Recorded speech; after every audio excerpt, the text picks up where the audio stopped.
45 minutes in the books here from Anteater Stadium, UC Irvine. UC Davis scoreless with 1/2 left to be played. Joined right now by the Big West Commissioner Dan Butterly. I'm Davis Gascon. And Dan, first off, it's great to see you. No yellow cards for you just yet, but it's an interesting time of the year. We're in fall, so you go from transitioning from soccer and volleyball now to the Big West and basketball. What's that like for you? It's truly, what's the song say, the most wondrous time of the year? It definitely is. I mean, obviously, we're in soccer. UC Irvine beating the defending national champions last night, and UCLA in women's soccer last night, so we're advancing in that. We've got 2 student athletes that are going on to compete for the national championships in cross country. Obviously, a great matchup here tonight. We'll be excited to see who wins this championship and moves on and where they go.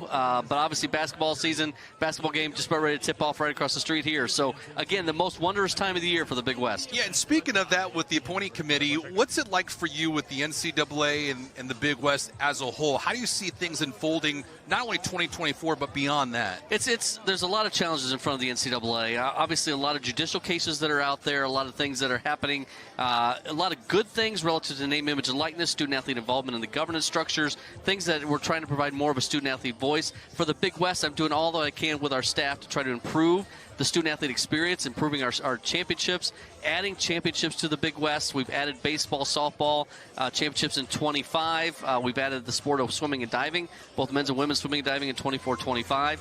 Men's water polo championship for the first time in the Big West next week. So, again, we're doing things to improve the experience for our student-athletes. We want student-athletes that are here in California, here in Hawaii, here in the West to come compete in the Big West, play in the Big West, play in the states that they represent. I was going to ask the last question for you. When do you get time to sleep? I don't. That's again, the time of year, because there's so many things going on. Obviously, on so many NCAA committees, trying to be the voice of the Big West, trying to make sure we're representing in the NCAA governance structure and having a voice as to the future of the NCAA in many ways. But there's so many things that we have on the docket.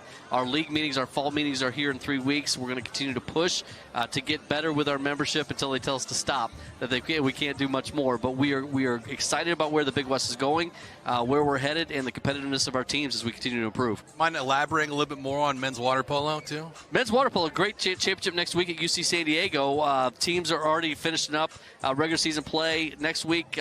Friday, Saturday, and Sunday at UC San Diego is our water polo championships. Excited. It's the first championship for the Big West in men's water polo. We brought that sport in this year for the first time. So excited to get down to San Diego, see that championship unfold. And the women's volleyball championship also right around the corner. So it is a busy, busy month for one Dan Butterly, the commissioner of the Big West Conference. Dan, it's great to see you as always. When it comes, happy Thanksgiving and a Merry Christmas, but a best of luck to you as well along the way. No, I appreciate that. Good luck to the Big West teams, and good luck in the second half. Second half right around the corner. Christian and myself, first half highlights and stats coming up next.